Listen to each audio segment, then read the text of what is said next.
सुहास हमारे पहले दर्शक हैं जो कि पुणे से मौजूद हैं बातचीत करने के लिए। सुहास जी नमस्कार, सवाल पूछिए अपना। जी नमस्कार। नमस्कार। सर मेरे पास दो स्टॉक्स है, इन्फोसिस और टाटा एलेक्सी। मैं इन्वेस्टर हूँ। मेरा नजरिया कम से कम 5 से 10 साल का है। क्या मुझे ऐड करना है? कौन से लेवल पर मैं ऐड कर सकता हूँ? ओके, सुहास जी दो सवाल मेरे। पहला कि ये दोनों में आपने इन्फोसिस में तो खरीदारी का दाम बताया अपना, टाटा एलेक्सी में खरीदारी का दाम क्या है आपका? टाटा एलेक्सी 6.5K। अच्छा, तो 6,500 रुपये में आपने लिया है। और जी। क्या ये पूरे आपके पोर्टफोलियो का एक हिस्सा है या पूरा ही हिस्सा यही है? जी नहीं, मेरे पास ऑलमोस्ट 20 प्लस स्टॉक्स है। ओके, उनमें से ये 2 शेयर हैं। सर्वेंद्र निवेशक हैं लंबी अवधि के और करीब करीब 6500 रुपये के दाम पर इनकी खरीदारी है टाटा एलेक्सी में और 1450 रुपये के दाम पर खरीदारी है इन्फोसिस में। रीजनेबल सवाल है कि नज़रिया इनका 5 से 10 साल का है और ये नई पोजीशन ऐड करना चाहते हैं। इनमें कहां पर ऐड करना इनके लिए रीजनेबल रहेगा? देखिए, एवरेजिंग करनी है अच्छे स्टॉक्स में तो डेफिनेटली एक तो लॉस मेकिंग ट्रेड को बहुत ज्यादा एवरेज नहीं करना चाहिए, बट अगर आप लॉन्ग टर्म इन्वेस्टर है, निवेशक हैं और आपका स्टॉक्स पे आपका कन्विक्शन है और जो अच्छे स्टॉक्स हैं वहां definitely dollar cost averaging fund वाले भी लगाते हैं और अगर उस रणनीति को अच्छे से यूज किया जाए तो डेफिनेटली कारगर होती है।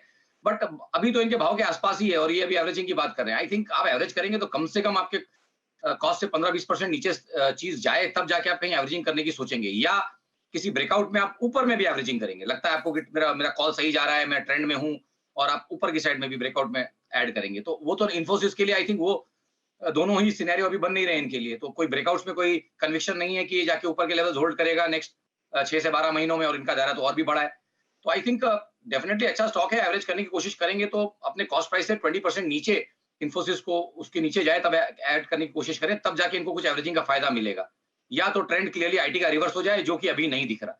तो दोनों टाटा एलेक्सी और इन्फोसिस के लिए यही राय रहेगी कि आईटी सेक्टर, आईटी का ट्रेंड या तो रिवर्स होने दे या तो अपने करंट रेट से कुछ एक 15-20% नीचे अगर किसी कारण से जाए तो वहां एवरेज करें।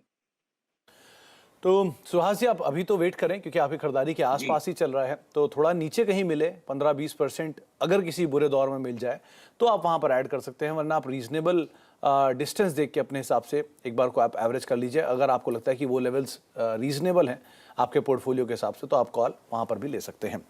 बातचीत करते हैं अगले दर्शक से। हमारे साथ मौजूद हैं आकाश काकड़े, पुणे से ही मौजूद हैं। आकाश जी नमस्कार, सवाल पूछिए। यस सर, मैंने आरआई एग्रो के शेयर्स लिए हैं 140 पे 700 शेयर। ओके, और तो कितना नजरिया आपका? अभी 178 पे है। हाँ, तो वैसे आप क्या टाइम दे सकते हैं इसे? आकाश जी कितना टाइम और दे सकते हैं इसे? मेरा क्वेश्चन ये था कि मैं होल्ड कर सकता हूँ क्या लॉन्ग टर्म के लिए शेयर? ओके, सर्वेंद्र इनके पास एरीज एग्रो के शेयर हैं, करीब करीब 140 रुपए के दाम पे खरीदारी है, 38 रुपए पर शेयर का मुनाफा है और इस समय दे सकते हैं, कोई दिक्कत नहीं उसकी। क्या करना चाहिए इन्हें? देखिए, बहुत कवरेज का स्टॉक नहीं, बहुत इलिक्विड, बहुत लो मार्केट कैप का स्टॉक है। तो अगर आप देखें तो वॉल्यूम भी अभी शुरू हो गए होना, नहीं तो यूजुअली 20-25-30 हजार 50 हजार शेयर्स के मुझे वॉल्यूम पीछे के दिख रहे हैं। तो ट्रेडिंग स्टॉक तो बिल्कुल नहीं है।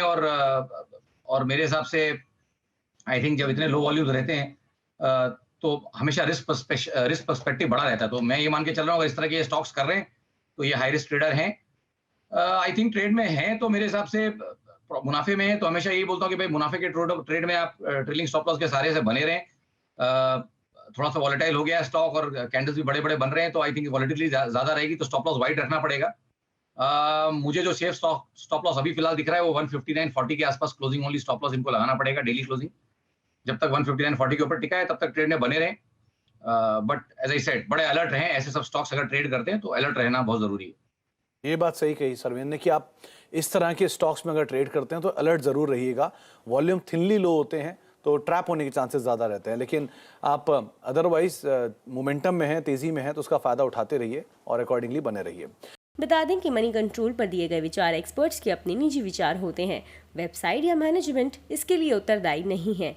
यूजर्स को मनी कंट्रोल की सलाह है कि कोई भी निवेश निर्णय लेने से पहले सर्टिफाइड एक्सपर्ट की सलाह लें।